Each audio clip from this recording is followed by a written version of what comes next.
Ազգային ժողովի ընտրության արդյունքն անվավեր ճանաչելու եւ վերաքվեարկություն նշանակելու ընդդիմադիրների դիմումի քննության 5-րդ օրը ՍԴ նիստը փակ դռների հետևում է անցկացվում։ Բարձր դատարանի նախագահ Արման Դիլանյանը մեկնաբանել է, թե ինչու է այն դռնփակ։ Մենք այդ գաղտնի փաստաթղթերը ուսումնասիրելու համար մի փուլ է, մի հատված է դատավարության փակ դռների հետևում է լինելու։ Միայն դատավարության մասնակիցներն են մասնակցելու եւ դատավորները վերջ։ Իրենց հետ կապված նման հայտարարություն չեն հիշում։ Երեք ուժեր ասացիք, ասած 3 ուժեր, բայց չասած որ ուժեր է։ ՍԴ նախագահն ինչպես է գնահատում դատավոր Սեյդա Սաֆարյանի մեծ աղմուկ բարձրացրած հարցերն ընդդիմադիրներին։ Բարձր դատարան դիմաց ընդդիմադիրների գնահատմամբ դրանք ոչ թե հարցեր են, այլ քաղաքական հայտարարություններ։ Ես ասացի, որ դատավորի պաշտոնեգործի հանգամանքները պարզելու պարտականություն ունի եւ լիազորություն ունի Սահմանադրական դատարանի մասին օրենքի համաձայն եւ դա նշանակում է, որ դատավորը ավելի ակտիվ մասնակցություն է ունենում process-ում։ Սահմանադրական դատարանի որոշմամբ քննությանը չմասնակցող Արտակ Զեյնալյանը նույնպես կարծիք հայտնեց Սեյդա Սաֆարյանի հնչեցրած հարցերի մասին եւ միանշանակ չպնդեց, որ դրանք ապաքաղաքական հարցեր են։ Ասում է, նիստերին չի մասնակցում, բայց առցանց հետևում է։ Ընտրական գործընթացը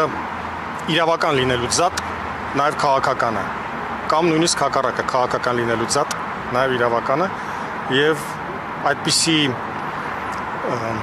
պնդումներ կամ հարցապնդումներ կարող են լինել Սահմանադրական դատարանում։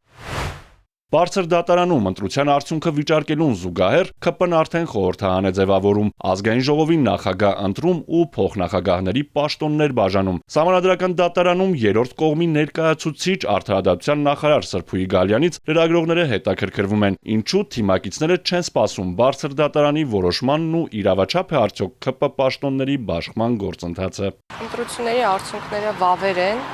քանի դեռ դրանք անվավեր չեն ճանաչվում։ Այն ինչ տեղի է ունենում քաղաքացիական պայմանագիր կուսակցությունում ժողովրդավարության հերթական դրսևորումն է,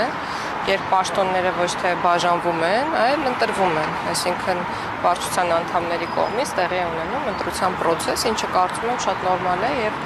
այս process-ի հետ կապված միայն ուրախություն կարելի է արտահայտել եւ ոչ թե մտահոգություն։ 4 օր նիստերին մասնակցած ՔՊ ներկայացուցիչ նախարարն ասում է, ընդդիմադիրների ներկայացրած դիմումներում ընտրությունն անվավեր ճանաչելու հիմքեր չկան։ Արթուր Հակոբյան, Էպիկենտրոն։